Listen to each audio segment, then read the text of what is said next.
17 could get him the death penalty. But the legal side of this case is only part of the story. The verdict goes deeper for runners right here in Michigan, doesn't it, Drew? Yeah, Carrie, as you can imagine, it was especially hard for people who were in Boston at the time of the terrorist attacks. And tonight I talked to a local man who said that he believes that these charges that were, that he was found guilty on today were warranted. Mark Bauman is in the home stretch of his training for the Boston Marathon. In just 12 days, he'll lace up for his 46th race in a row.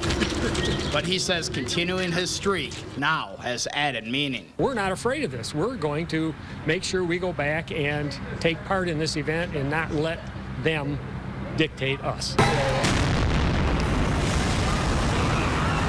Bauman was a half mile back in his final push when 2 bombs exploded near the finish line. The terrorist attack killed 3 people and injured hundreds more.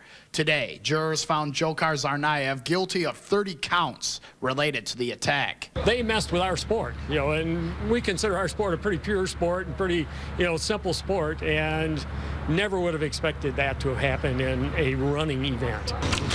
Richard and Jan Wallen have run the Boston Marathon many times, but were not running the day of the bombing. They made a point of heading back to Boston last year. We ran it specifically because we wanted to show solidarity. But now, as jurors decide whether Tsarnaev will face the death penalty, Richard Wallen says he thinks back to 8-year-old Martin Richard, who was killed in the attack. I've run Boston 15 times, and you fall in love with the little kids along the way. You slap hands with them and stuff. And when they blew that little kid up,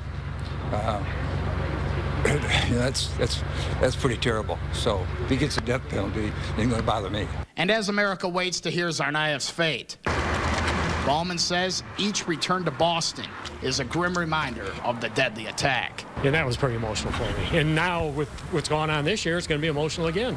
Now, Bauman told me that his son and grandson were near the finish line, near the explosions. They were not injured, but just that fact, he says, makes that final stretch that much more emotional.